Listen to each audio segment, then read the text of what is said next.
Well, well, well, look who decided to show up. I was taking a break from my route until y'all showed up. So now that you're finally here, I can...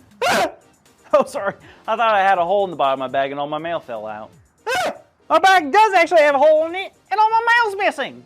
Oh no, what am I gonna do? How am I gonna explain this? This is awful. Whoa, whoa, whoa, Carl, is everything okay out here? It sounds like there's a child in distress. Did you hear that? Excuse me? I was just inside when I heard someone shrieking. Does someone need help? Did you see where she went? No, I'm not sure where that came from. But look, here.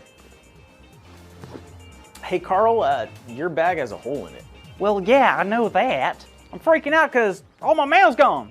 It fell out and now everyone's gonna be missing their mail. All right, let's take a deep breath. Oh yeah, you're right. Let's just take a deep breath. Wow, Andrew, that really worked. Okay, well, there's no reason to yell. No reason to yell? Believe me, Andrew, out of all the reasons to yell, losing hundreds of pieces of personal mail, I think that gives me the right to raise my voice. Okay, all I'm saying is it's not gonna fix the situation if we keep panicking. Who's panicking? I'm not panicking. Are you panicking? Sure, I'm panicking. Now, when did you last have all the mail? Oh, retrace my steps. That's actually kind of smart. Let's think. I had them when I left my house. Okay. I had them when I visited Mrs. Butterscotchin. She gave me a jar of pickled potatoes.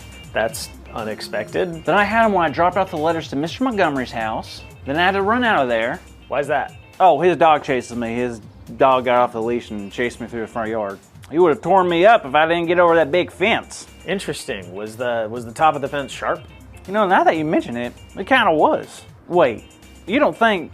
Could the mail have come out while you were jumping the fence? It had to have. That fence must have torn a hole in my back, and now it's with that slimy dog. Fiddlesticks. I'm ruined. Now I'm gonna lose my job, Andrew. Well, don't get too worked up. You never know what could happen. Really, Andrew? You think the mail just landed in the yard and the dog didn't tear it up into shreds like he usually does? He probably stacked them all nice and he's probably on his way to deliver them to me, huh? I mean, it could happen. Yeah, right. Like anything like that has ever happened. Well, believe it or not, crazier stuff has happened. Really? Like when? Well, do you remember the story of Tabitha in the Bible? Of course I know the story about Tabitha. What about her? Okay, well, as you know, Carl, Tabitha was a follower of Jesus. She loved God very much, and she always helped others, especially those who were sick and poor.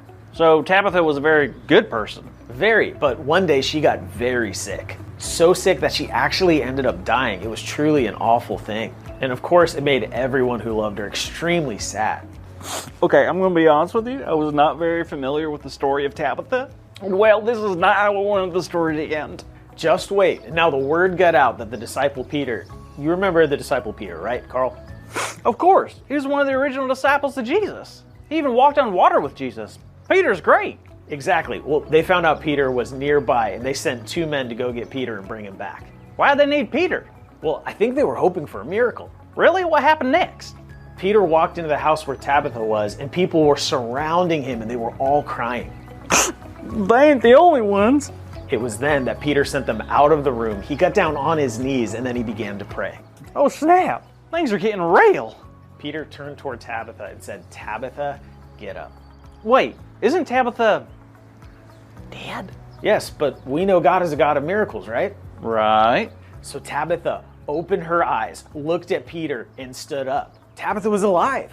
Are you kidding? Hallelujah! Did her friends see her? They sure did. Peter called them in, and everyone got to see what God did through Peter. That is the coolest story ever. I mean, God can do anything. Absolutely. And what I love most about this story is what happened next. Can you guess? Well, if it were me, I'd probably tell everyone I know what happened. Bingo! That's it. That's exactly what they did. Really? Really. Everyone was so blown away that they couldn't help but go and tell everyone in the city. How cool is that? I mean, that's probably something we should all do as well. What do you mean? I mean, it's like if God does something really cool in our life, like forgive us, making us feel better, teaching us something, we should tell others so they can get excited about God too. You know, Carl, I think that's a great point.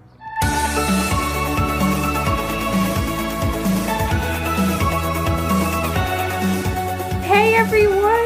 It's so awesome to see each and every one of you. Today's big idea is... I'm sorry, kids. Is there a dog around here somewhere? No way! What? What is it, Carl? The dog that chased me earlier. It's back with all the letters. Look! Are you kidding? That's incredible! Right? Like some sort of miracle. Wait, this letter's for you, Jada. Oh, what does it say? It says today's big idea is we can share the stories of God's miracles. Perfect! So let's say it out loud on the count of 3. 1, 2, 3. We can share the stories of God's miracles. Great job, everyone. Now, Carl, Yeah, Jada? are you gonna go share what just happened to you with all your friends now? You bet I am, but first I need a peanut butter pickle sandwich. Mama! Classic Carl. Well, kids, thanks for watching, and make sure to tune in next week to Grow TV. See you later.